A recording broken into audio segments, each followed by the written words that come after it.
En dépit du fait que Julia Pastrana sache chanter, danser et parler plusieurs langues, elle fut présentée au public comme « la femme singe » ou « la femme la plus laide du monde » à l'occasion d'exhibitions dégradantes connues en Amérique sous le terme de freak show. Retour sur le destin tragique de cette femme atteinte d'une maladie génétique rare, l'hypertrichose. Lorsque la mère de Julia Pastrana découvre l'étrange apparence de l'enfant qu'elle vient de mettre au monde, elle est persuadée d'avoir été frappée par une terrible malédiction et décide de vivre recluse dans une grotte en compagnie de sa fille. 2 ans plus tard, des bergers mexicains les découvrent et choisissent de les conduire dans la ville la plus proche. Malgré son apparence inhabituelle, les locaux ne tardent pas à se prendre d'affection pour la douce Julia, et le gouverneur la recueille et l'élève chez lui.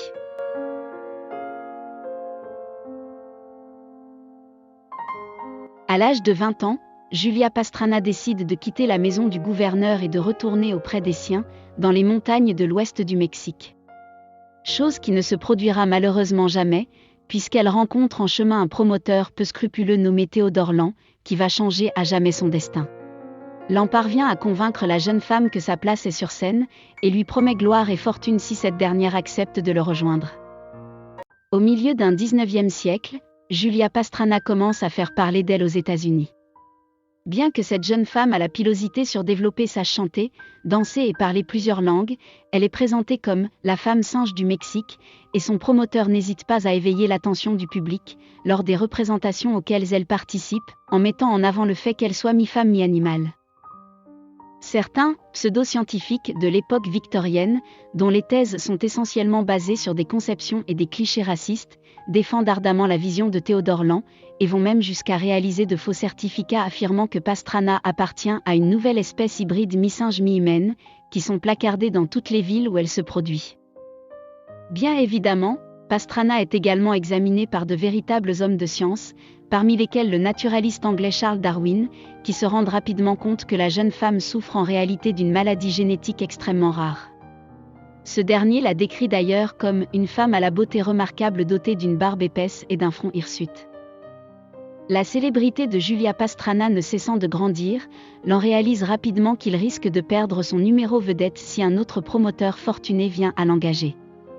Il décide donc de l'allier à lui de façon permanente en la demandant en mariage.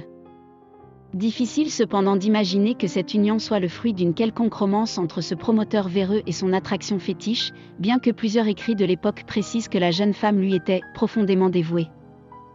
Il semble que Julia ait fini par aimer Land, mais le traitement qu'il lui a donné était terrible. Il l'a forcée à aller voir de nombreux médecins pour l'examiner, ainsi qu'à rendre visite à de nombreux scientifiques pour subir divers tests. Quand il a déménagé à Vienne, il lui a interdit de quitter la maison et est devenu très agressif. Quelque temps plus tard, alors qu'il visitait la Pologne et la Russie, elle est tombée enceinte, il a eu son fils le 20 mars 1860.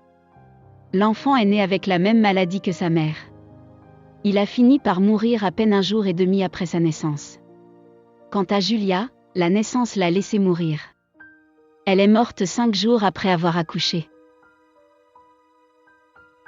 Théodore Land semble plus dévasté par la perte de son attraction phare, qui constitue alors sa principale source de revenus, que par celle de sa femme et de son enfant.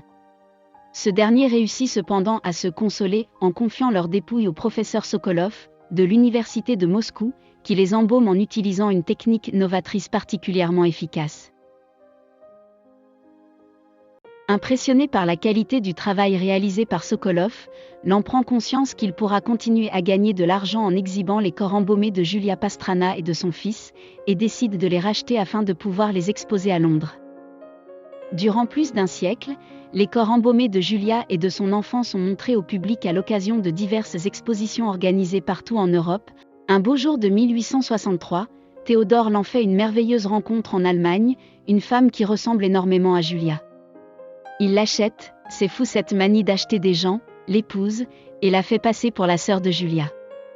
Zenora Pastrana. Un nouveau spectacle est né. Finalement, Théodore Land va devenir un peu cinglé et va être interné dans un hospice en Russie. C'est la fin du spectacle, enfin pour lui, mais pas encore pour Julia Pastrana. En 1979, alors que les cadavres sont encore exhibés un peu partout, le gouvernement norvégien estime que quand même, c'est pas très bien de faire ça.